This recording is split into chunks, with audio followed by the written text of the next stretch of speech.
தற்போதைய செய்தி.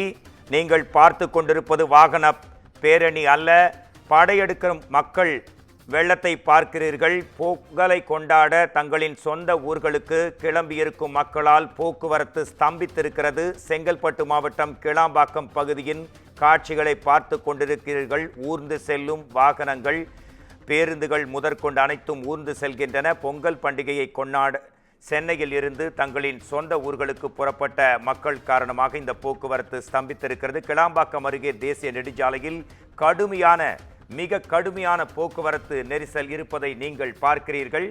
இது குறித்து நமது குமுதம் செய்தியாளர் சக்திவேல் தரும் உடனடி தகவல்களை கேட்கலாம். செங்கல்பட்டு கிளாம்பாக்கம் இதோ வாகன பேரணி மாதிரி இருக்கிறதே சக்திவேல், அந்த அளவுக்கு வாகன போக்குவரத்து நெருக்கடி, போக்குவரத்து ஸ்தம்பித்திருக்கிறது. பொங்கல் பண்டிகையை கொண்டாட மக்கள் படையெடுக்கிறார்கள். கூடுதல் விவரங்கள் என்ன? நிச்சயமாக வணக்கம் மோகன்ராஜ். பொங்கல் பண்டிகை மற்றும் தொடர் விடுமுறையின் காரணமாக சென்னையிலிருந்து பல லட்சக்கணக்கான மக்கள் தங்களது உறவினர்களோடு பொங்கல் பண்டிகையை கொண்டாட நேற்று முதல் சென்னையிலிருந்து பல்வேறு மாவட்டங்களுக்கு செல்கின்றனர்.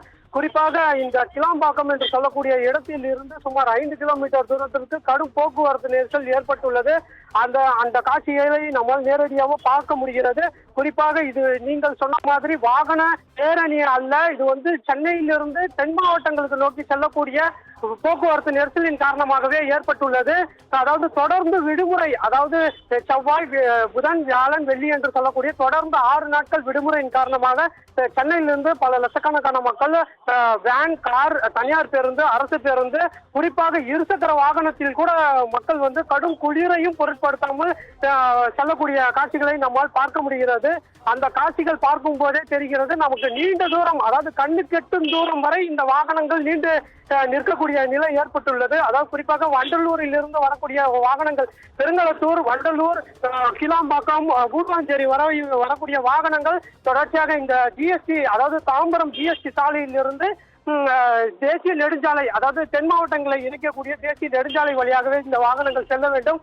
ஆகவே இந்த பகுதி மக்கள் நிறைந்த பகுதியும் போக்குவரத்து நிறைந்த பகுதியும் ஆகும். ஆகவே இந்த பகுதியில் இந்த வாகனங்கள் அணிவகுத்து நிற்கக்கூடிய காட்சிகளை நம்மால் பார்க்க முடிகிறது. மோகன்ராஜ், நன்றி.